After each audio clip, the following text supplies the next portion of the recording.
Saya tidak melihat kepada sosok keledai, tidak. Tapi yang saya lihat adalah sosok yang bernama UFO, Bapak Ibu. Bapak Ibu, UFO dari apa yang saya teliti, yang landing dan take over di area 51 Nevada, itu merupakan alat pengintai Dajjal. Apa itu UFO? Piring terbang. Sampai usia Nabi Isa alaihissalam 12 tahun, mereka membuat tipu daya ini. Apa? Ketika Tuhan akan menghukum Adam, Tuhan berpikir, aduh Adam ini manusia. Kalau aku sentil alam semesta saja hancur, apalagi Adam. Maka Tuhan bingung, hukum jangan, hukum jangan. Nah, ketika bingung itulah Jibril dalam tulisan Old Testament, New Testament itu Gabriel ditulisnya. Gabriel. Ya, di Argentina ada pemain sepak bola Gabriel Batistuta, itu kalau bahasa Arabnya Jibril Batistuta. Gabriel, Jibril, Tuhan, Engkau pernah mengutus aku ke Nazaret, Palestina. Di sana ada seorang wanita suci, anaknya Imran, Maria. Ya, dia tidak pernah melakukan perbuatan dosa, selalu hidupnya hanya untuk ibadah kepadamu. Wah, di mana dia berada? Siapa namanya? Maria. Masa Tuhan tidak tahu? Nanya sama Jibril. Ini kesesatan para pendeta Sanhedrin. Tipu daya iblis, iblis dan Dajjal di sana. Nah, ringkas cerita Bapak Ibu, ya, Jibril katakan kepada Maryam, aku akan meniupkan ruhku untuk agar aku lahir dari rahimnya sebagai penebus dosa manusia. Tuhan berpikir jangan Adam yang dihukum, aku saja yang dihukum. Aku Tuhan, Tuhan itu immortal, tidak mati. Berarti aku harus berwujud menjadi manusia. Jibril catat, Tuhan akan berwujud menjadi manusia. Itulah kalimat ilahul mubasyar, dan inilah yang terjadi di zaman Ashabul Kahfi. Di zaman Ashabul Kahfi, para raja-raja Romawi mereka mengaku Tuhan. Sampai Ashabul Kahfi mengatakan, kamu bukan Tuhan, hai Adrianus. Kamu manusia biasa seperti saya. Subhanallah. Bapak Ibu yang rahmatullah, inilah fitnah Dajjal di zaman Nabi Isa alaihi salam. Bapak Ibu, ada kemudian Nabi Isa alaihi salam mana tadi Bapak Ibu? Ya. Difitnah oleh para pendeta Sanhedrin bahwa Nabi Isa adalah Tuhan yang menjelma menjadi manusia, lahir dari Siti Maryam yang suci untuk menebus dosa manusia. Jangan Adam yang dihukum, saya saja Tuhan yang dihukum sebagai perwujudan manusia untuk menebus dosa. Nah, dari situlah lahir Yesus Kristus, lahir untuk menebus dosa manusia. Maka harus ditebus dengan digantung di tiang salib, Bapak Ibu. Dari sinilah cerita itu bermula. Ini fitnah bukan Bapak Ibu? Ini tipu daya siapa? Tipu daya iblis dan Dajjal. Maka Nabi Musa faham beliau akan ditangkap dan dibunuh dan disalib. Maka Nabi Musa pergi mengembara dari satu kota, meninggalkan Masjidil Aqsa tadi Bapak Ibu. Meninggalkan Masjidil Aqsa. Pergi mengembara. Setiap kaum didatangi. Kalian sibuk memancing ikan, tapi kalian lupa untuk bekal kalian di akhirat. Siapa engkau nak? Kok engkau bisa berbicara begitu? Anak kecil usia 12 tahun. Nabi Isa alaihissalam berdakwah pada mereka. Aku Isa bin Maryam, aku utusan Allah. Berimanlah mereka, ya. Maka di antara mereka ada yang bernama Barnabas, ada yang bernama Yakobus, ada yang bernama Zarna bin Banala. 12 orang menjadi pengikut Nabi Isa alaihissalam, disebut Hawariyun. Nabi Musa melakukan mujizat. Ada orang buta sejak lahir diusap. Bismillahirrahmanirrahim. Masaha yamsahu masihun. Maka Nabi Isa sejak itu dikenal bergelar Al-Masih. Menyembuhkan dengan cara mengusap. Masaha yamsahu masihun. Dari situlah gelar Al-Masih. Ada yang berpenyakit belang, sopak diusap, sembuh lagi. Banyak yang beriman hingga ringkas cerita. Bapak Ibu Ta'ala, mereka menjadi pengikut Nabi SAW sampai di titik terakhir Nabi Isa alaihissalam merasakan ada tipu daya yang makin dekat dari fitnah Dajjal. Dajjal saat itu berganti nama dari apa nama Dajjal? Siapa Bapak Ibu? Nama Dajjal yang asli tadi siapa Bapak Ibu? Samiri, berganti nama menjadi Yudas Iskariot. Di zaman Nabi Musa bernama Samiri, di zaman Nabi Isa alaihissalam dia berganti nama menjadi Yudas Iskariot. Ringkat cerita Bapak Ibu. Nah, Nabi Isa alaihissalam merasakan, wah, si Yudas dia makin bersemangat untuk menipu, untuk melakukan tipu daya. Tiba-tiba Allah memberikan perintah pada malaikat Jibril untuk menyatakan Allah akan mengangkat Nabi Isa alaihissalam. Ya. Nabi Isa alaihissalam belum paham kenapa Nabi Isa akan diangkat Allah. Tiba-tiba datanglah kaumnya, waidunada, celakalah kita. Tuhan, aku melihat Raja Herodes, Raja Romawi Herodes dan tentara Romawi dihasut oleh para pendeta Sanhedrin membawa 13 salib. Salib yang pertama besar itu untuk Anda, yang 12 untuk menyalib kami semua. Kayaknya kita harus bersembunyi. Betul, kita harus bersembunyi. Oh, itu rupanya kenapa Allah mengatakan akan mengangkat Nabi Isa. Jadi Nabi Isa sudah paham, beliau akan diangkat oleh Allah ke sisinya dalam keadaan wafat, dalam keadaan tidur. Maka pada saat itu Allah berfirman kepada Nabi Isa alaihissalam, ya Isa inni ya Isa inni mutawafika wa rafi'uka ilayya wa mutahhiruka minal ladina kafaru wa jailul ladina tabuka fawqa ladina kafaru ila yaumil qiyamah alayah. Ingatlah Muhammad ketika Allah berfirman, hai Isa, sesungguhnya aku akan mewafatkan kau. Oh, Nabi Isa diwafatkan Allah dulu.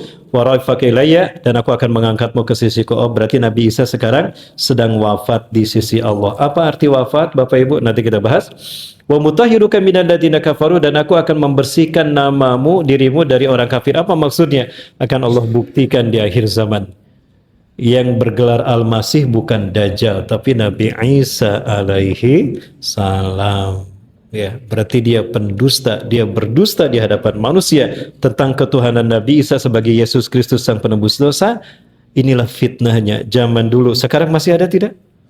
Masih ada. Gambarannya nanti saya perlihatkan. 10 fitnah Dajjal, 10 ayat terakhir surat Al-Kahfi terkait fitnah Dajjal di zaman kita yang nyambung dengan zaman dulu. Jamaah yang dirahmati Allah Subhanahu wa taala, Nabi Isa alaihissalam mengatakan, aku akan diangkat bertemu dengan Tuhanku. Tuhanku akan mengangkatku. Jibril mengatakannya kepadaku. Lalu siapa yang akan menolongku untuk menegakkan agama Allah ini? Man ansari ilallah, maka berkatalah Hawariyun, nahnu ansarullah, kamilah para penolong Allah. Kami yang akan melanjutkan dakwah kepada Allah.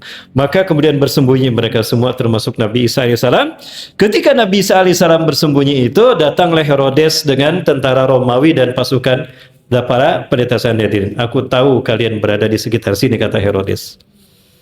Siapa yang mau memberitahukan kepadaku di mana Isa bin Maryam bersembunyi, aku akan mengangkatnya menjadi patih kerajaanku, dan aku akan memberikan kepadanya sepertiga harta kerajaan Herodes Pontius Pilatus. Si Yudas Iskariot dia tertarik. Wah, aku butuh kekuasaan untuk mempengaruhi manusia agar mengikutiku, dan aku butuh harta kekayaan untuk keliling dunia. Pucuk dicinta ulam tiba. Isa bin Maryam ada di sana. Diam-diam dia keluar menemui Herodes. Wahai Herodes, aku tahu di mana Isa bin Maryam bersembunyi. Kamu ikuti Yudas. Tangkap dia, aku ingin dia ditangkap hidup-hidup. Mari, ketika berjalan menuju tempat di mana Nabi Isa alaihissalam bersembunyi, Bapak Ibu, apa kata Allah kepada Nabi Isa ini? Nabi Isa alaihissalam diwafatkan Allah, diangkat ke sisi Allah azza wa jalla. Nabi Isa ada tidak di tempatnya? Sudah diangkat ke langit. Maka ketika Yudas masuk, ada tidak Nabi Isa? Pelongo-pelongo dia di situ. Kemana dia? Di sini demo, di sana demo. Pelongo-pelongo kan? Salah ngomong lagi saya. Aman? Ya. Tadi Isa bin Maryam ada di sini. Kemana dia? Nah, disitulah terjadi peristiwa ini, Bapak Ibu. Wa qaulihim, dan perkataan para pendeta Sanhedrin, inna, sesungguhnya kami qatalnal Masih Isa bin Maryam Rasulullah, kami telah membunuh Al-Masih Isa bin Maryam utusan Allah. Dibantah sama Allah. Wa ma qataluhu, mereka tidak membunuhnya. Berarti Nabi Isa tidak dibunuh kan?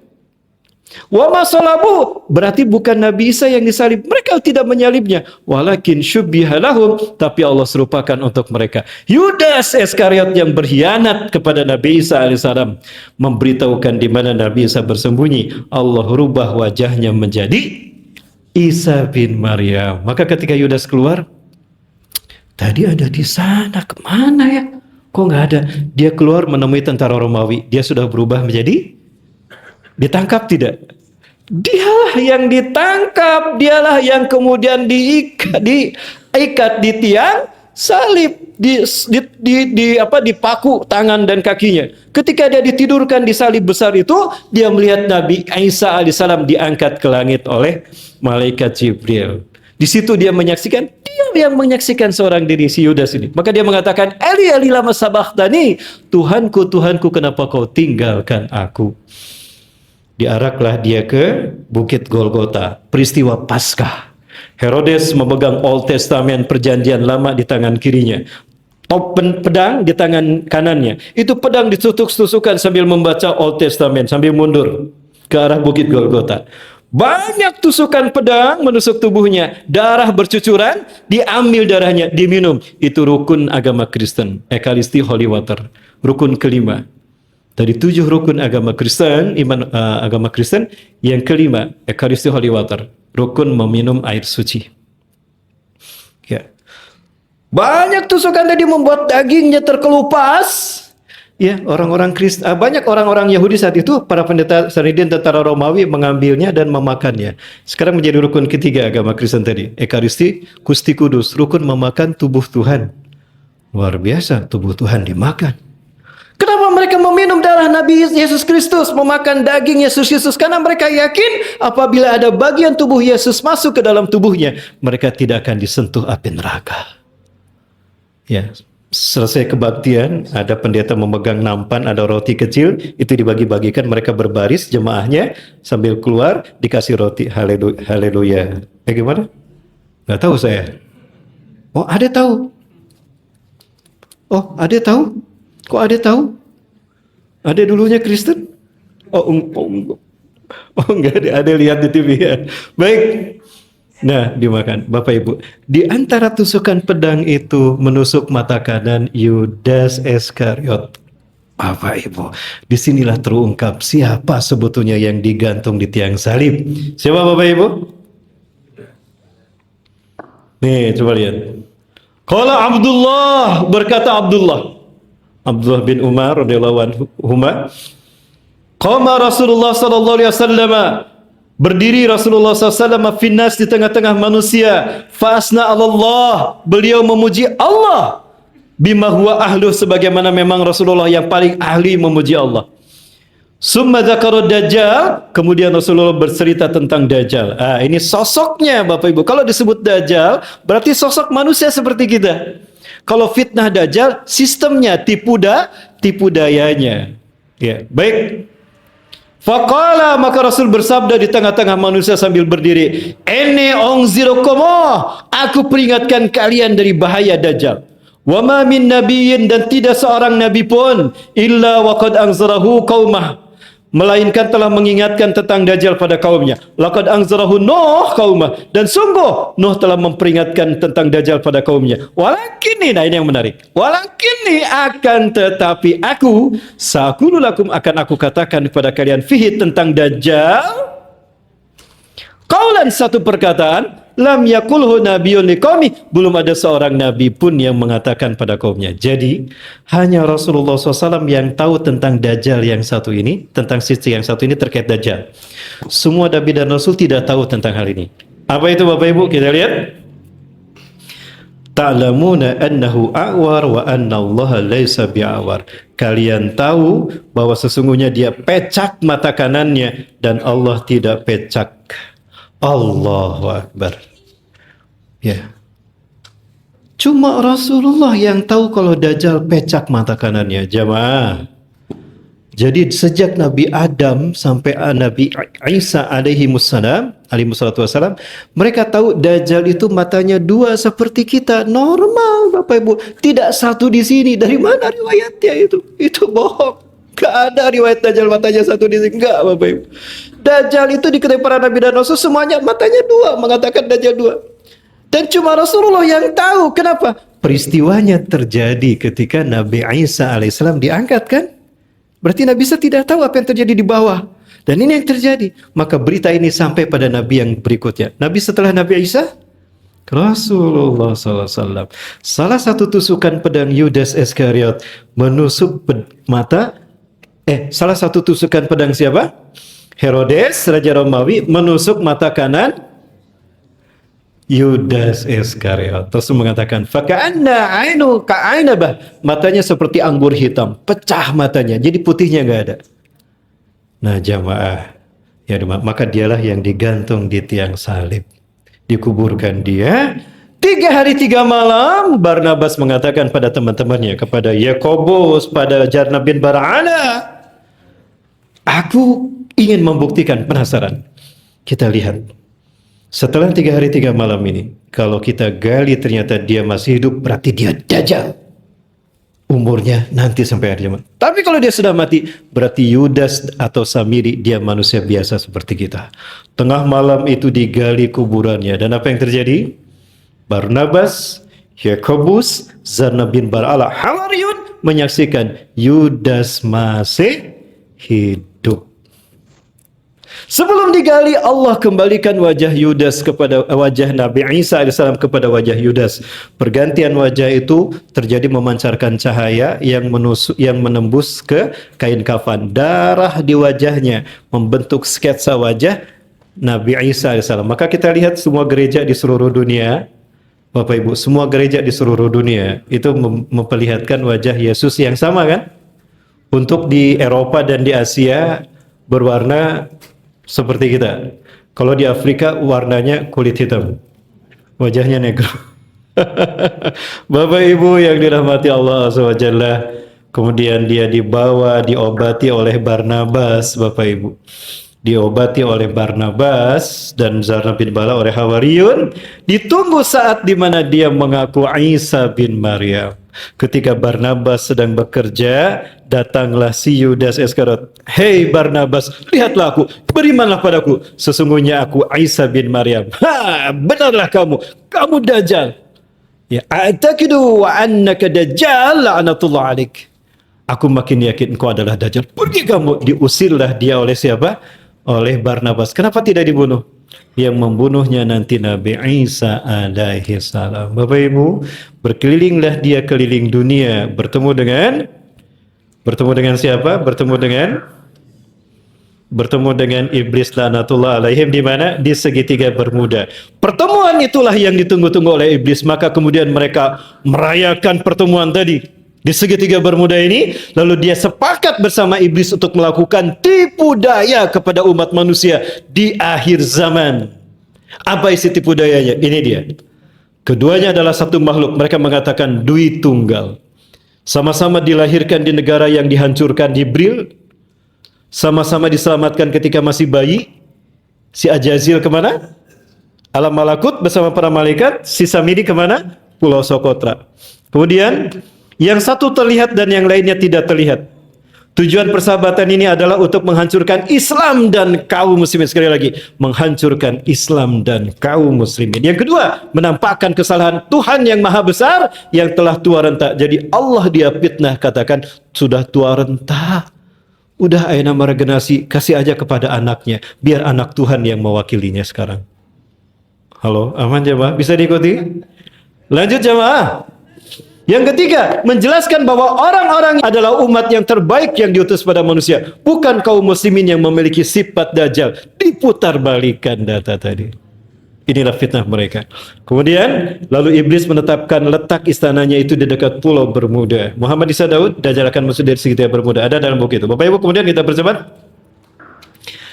Maka langkah-langkah teknis yang akan mereka lakukan adalah 4 hal. 1, menyesatkan umat manusia dari ajaran agama tauhid, tentu ajaran agama Islam. Yang kedua, mengendalikan seluruh manusia di dunia dengan sistem mereka, the New World Order tadi. Yang ketiga, meraup keuntungan dan kekayaan dunia untuk mereka berdua. Yang keempat, menentukan momentum keluarnya mereka di akhir zaman untuk merayakan puncak kemenangannya di milenium ketiga. Allahu Akbar. Bapak Ibu yang dirahmati Allah Ta'ala, Bapak Ibu yang dirahmati Allah, maka sepakatlah mereka untuk menyesatkan umat manusia. Tapi mereka tidak mungkin muncul secara langsung. Mereka perbudak satu bangsa yang bisa menjadi hamba mereka. Ternyata ada satu bangsa manusia yang dia kemudian ingin menjadi pengikutnya. Siapa Bapak Ibu? Bangsa itu yang bernama? Sampai hari ini tidak ada yang bisa menghentikan propaganda. Bahkan PBB sekalipun tidak bisa. Betul? Karena dan semua konspirasinya merupakan propaganda iblis dan dajjal. Mereka adalah petayan kepentingan iblis dan dajjal. Bapak Ibu yang dirahmati Allah Subhanahu wa taala, maka mereka sekali lagi tidak ridho jika umat Islam hidup berdasarkan Islamnya, berdasarkan syariat Islam. Mereka melakukan banyak tipu daya, Bapak Ibu. Dan mereka ini melakukan banyak hal. Yang pertama, mereka melakukan pembantaian. Allah sendiri yang sudah mengatakan, "La tajidanna asyadan nasi adawatan lilladzina amanu." Sungguh Muhammad, engkau akan mendapati manusia yang paling sangat besar permusuhannya, kebenciannya kepada orang beriman karena mereka beriman pada Allah dan Rasul dan hidup berdasarkan Islam. Siapa? Orang-orang musyrik maksudnya, orang-orang yang bersekutu dengan orang-orang. Kenapa Nasraninya hilang? Kalau di dalam ayat yang tadi sebelumnya, walang tardo angkal yahudu walan nasoro. Ada nasoronya ya Bapak Ibu ya. Di sini pakai lan selamanya. Artinya orang Yahudi tidak akan pernah ridho kepada kita. Baik secara fisik ataupun secara ideologi kita hidup berdasarkan syariat Islam. Kalau nasoro di sini menggunakan lam alif artinya tidak semua orang Nasrani dan tidak selamanya. Tapi ketika berbicara kebiadaban mereka di muka bumi, Nasroninya hilang, Nasorona hilang. Tapi ya, diganti Nasoronya dengan alladzina asyraku, ya, orang-orang musyrik, maksudnya bukan hanya Nasoro yang menjadi pengikut yang berbujuk bersekutu dengan Yahudi, tapi ada orang-orang Islam yang munafik pun ikut masuk ke dalam propaganda yang mereka mereka ikut memerangi Palestina. Ada tidak sekarang? Banyak, dan itu terjadi di timur. Nah, kita menyaksikan sekarang Iran berhadapan dengan Amerika dan Israel ketika mereka membuat pangkalan militer di negara-negara Arab. Allahu Akbar. Bapak Ibu, itulah gambaran fitnah Dajjal yang dahsyat luar biasa. Bapak Ibu, ini dari segi pembinaan. Bagaimana bisa Arab itu dihancurkan? Allah sudah mengingatkan pada kita. Bagaimana Allah mengingatkan kita? Sudah Bapak Ibu. Sudah belum Allah mengingatkan pada kita tentang ini? Ada Bapak Ibu. Kita lihat coba. Surat Al-Ankabut yang ke-41. Masalul ladzina takhudhu min dunillahi auliya. Perumpamaan orang-orang yang menjadikan selain daripada Allah, Rasul dan orang-orang beriman sebagai pelindung, pemimpin, penolong, teman setia dan kepercayaan selain daripada Allah, Rasul dan orang beriman. Kamasalil ankabut, seperti perumpamaan laba-laba. Ittakhadat baitan, ketika dia membuat rumah. Nah, ini sarang, ketika dia membuat sarang. Wa inna uhanal buyut, dan sungguh selemah-lemah sarang rumah la baitul ankabut adalah rumah laba-laba laukanu ya'lamun. Sebagai mereka mengatakan Allahu Akbar. Bapak Ibu coba kita lihat ayat ini. Luar biasa. Sekali lagi Bapak Ibu, jamaah, inilah gambaran fitnah Dajjal, tipu daya Dajjal zaman sekarang dari sisi ideologi politik, sosial, politik. Coba kita lihat. A'udzubillahi minasyaitonirrajim. Masalul ladzina, perumpamaan orang-orang ittakhadhu yang menjadikan min dunillahi selain daripada Allah auliya sebagai pelindung, pemimpin, penolong, teman setia, teman kepercayaan, parlemen. Kamasalil ankabut, seperti laba-laba ittakhadat baitan, ketika dia membuat sarang, membuat rumah. Wa inna auhanal buyut, dan sungguh selemah-lemahnya rumah la baitul ankabut adalah sarang laba-laba. Laukanu ya'lamun, sekiranya mereka mengetahui. Bapak Ibu, jangankan disentuh dengan tangan, ditiup saja hancur tidak? Hancur. Bapak Ibu, saya pelajari, saya tafakuri ayat ini, saya mendapatkan 7 kesimpulan. 1, kehidupannya berdasarkan insting, bukan berdasarkan wahyu Allah. Kalau lebah berdasarkan wahyu. Lebah, sebaliknya perumpamaan orang beriman itu berdasarkan wahyu. Berdasarkan wahyu Allah. Kalau lebah, ya berdasarkan wahyu Allah. Ya, memakan apa yang Allah perintahkan, dan ya dari tubuhnya keluar madu. Kalau ini insting yang digunakan. Kedua, tempat hidupnya gunung, pohon, tempat-tempat dibuat manusia tapi mengotori. Kalau lebah tidak mengotori. Rumah dan sarangnya terbuat dari seratnya sendiri. Orang-orang membuat wadah untuk mengamalkan Islam tapi dengan akalnya sendiri. Sama dengan lebah membuat sarang dari seratnya sendiri. Dan sarang laba-laba tidak berfungsi sebagai rumah tapi sebagai perangkap, Bapak Ibu. Betul, sebagai perangkap? Sebagai perangkap. Coba kita lihat yang satu ini Bapak Ibu. Allahu Akbar. Ini sarang laba-laba kan? Ketika ada serangga, nempel kan? Ah, dia memangsa sesama makhluk. Selain orang-orang yang menjadikan selain Allah sebagai pelindung, mereka dimangsa oleh orang yang dianggap pemimpin. Bapak Ibu, saya punya buktinya. PBB bukan sebagai badan perdamaian, sebagai instrumen saja. Saya punya buktinya, Bapak Ibu. Baik. Kalau ini sarang laba-laba, ini sarang apa Bapak Ibu? Ini simbol apa? PBB. Inilah sarang laba-laba zaman sekarang. Ini fitnah Dajjal, kesepakatan iblis dan Dajjal menghancurkan umat Islam dengan strategi klasik divide et impera. Dipecah belah, kemudian diadu domba. Betul tidak Bapak Ibu?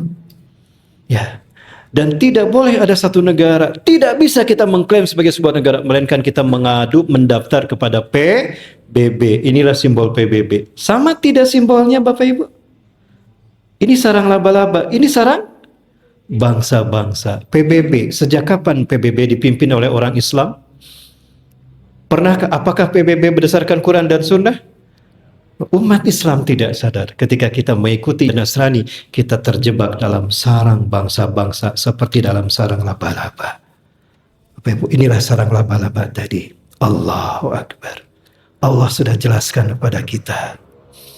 Bagaimana wujudnya Bapak Ibu? Seperti inilah wujud mereka memecah belah umat Islam. Inilah gambaran sarang laba-laba. Umat Islam yang tadinya satu tubuh ummatan wahidah dipecah belah dengan strategi klasik. Biri-biri Bapak Ibu. Serigala. Suka tidak? Suka memangsa kambing tidak? Domba? Beranikah biri-biri beranikah serigala memangsa biri-biri yang berjamaah bersatu padu? Tidak. Wah, banyak jumlahnya, nggak mungkin. Gimana caranya? Bikin propaganda, fitnah. Gimana caranya? Naik ke tempat yang tinggi. Lalu apa yang dia lakukan? Mengaung dia. Mirip. Oh, serigala. Maka biri-biri yang tadinya berjamaah bersatu padu terpecah belah. Ada yang ke barat, ke timur, begitu kan?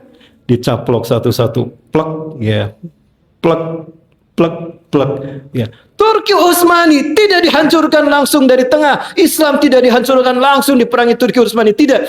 Tapi dari ujung, seperti memakan bubur panas. Kalau makan bubur panas dari tengah apa dari pinggir?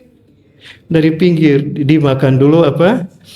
Ya, diambil dulu Yunani, Arab, mana lagi Asia, caplok satu-satu, lama-lama sampai ke Turki juga.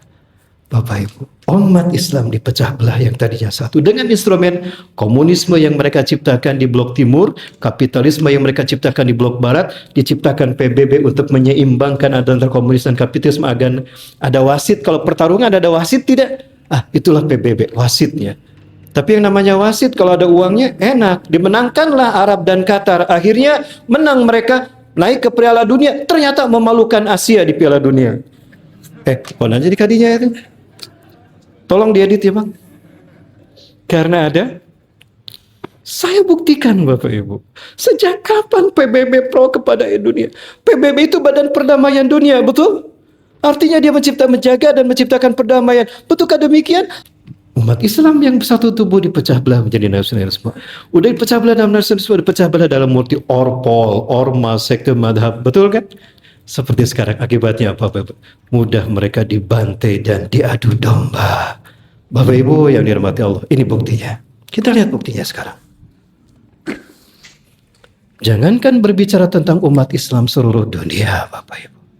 Berbicara tentang negara-negara Islam Arab saja Bapak Ibu. Kita bicara tentang negara Islam Arab.